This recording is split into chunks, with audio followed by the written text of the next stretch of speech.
A lot of times when I'm visiting with people,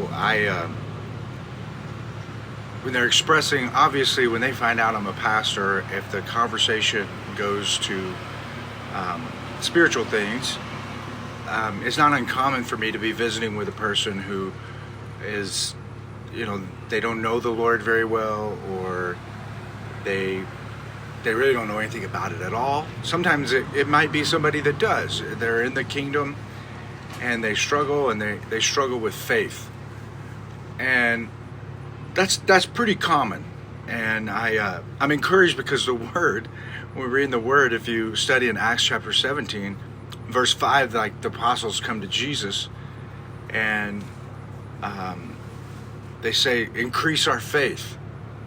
And then the typical response, if you've been around the teachings of Jesus very much, he says, if you have faith the size of a mustard seed, you can say to this mountain, be uprooted and cast into the sea, and it'll be done. And so Jesus takes one of the smallest things that he could give them an illustration of in size, a mustard seed, and then he gives them one of the largest things that they could possibly picture, which would be a mountain.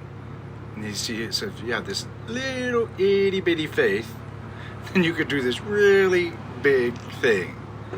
And so they were struggling, and that's the mental picture he gives them.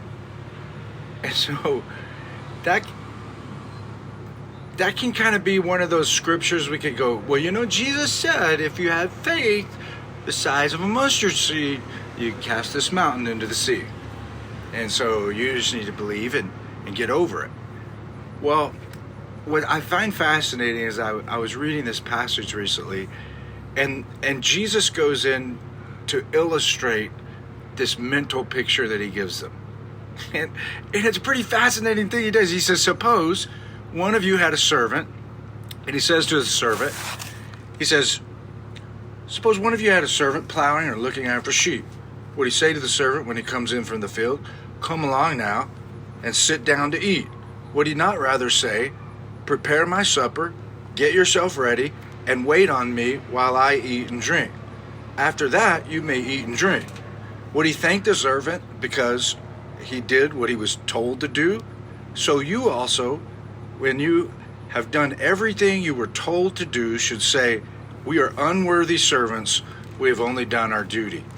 And I find that fascinating because Jesus is saying, if you have this faith, this little bitty tiny faith, you could do this really big thing. And that is in response to a question that the apostles are like, man, Jesus, increase our faith. And so he tells them this, and then he says the way to do it is simple. Do what you're told to do. So here's the thing, that when people are struggling with faith, is they want Jesus to like supernaturally impose faith on them. And Jesus is very skillfully, very methodically, very patiently, he's teaching them, this is how you have faith. You do what you're supposed to do. You do what you're told to do.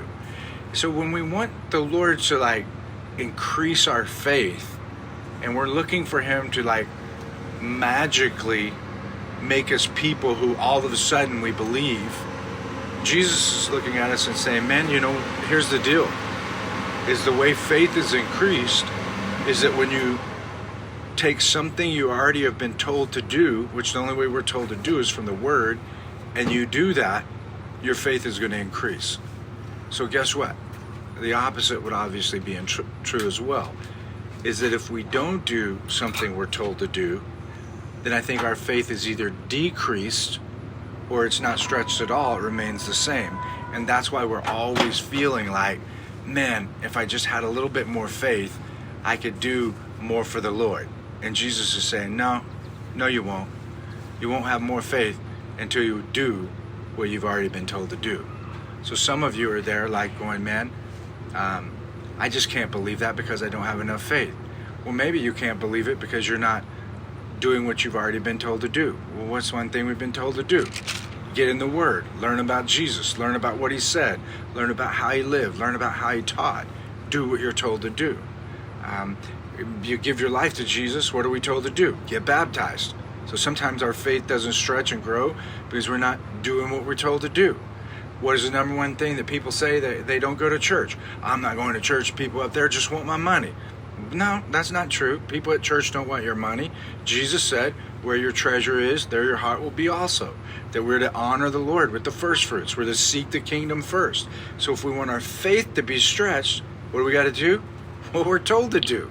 And then our faith will increase and things get easier and easier and easier to trust the Lord. Why? Because we have greater and greater and greater faith, a greater capacity. And where did that capacity come from? It did not come from God supernaturally putting it in us. It came from obedience and us doing what we're told to do.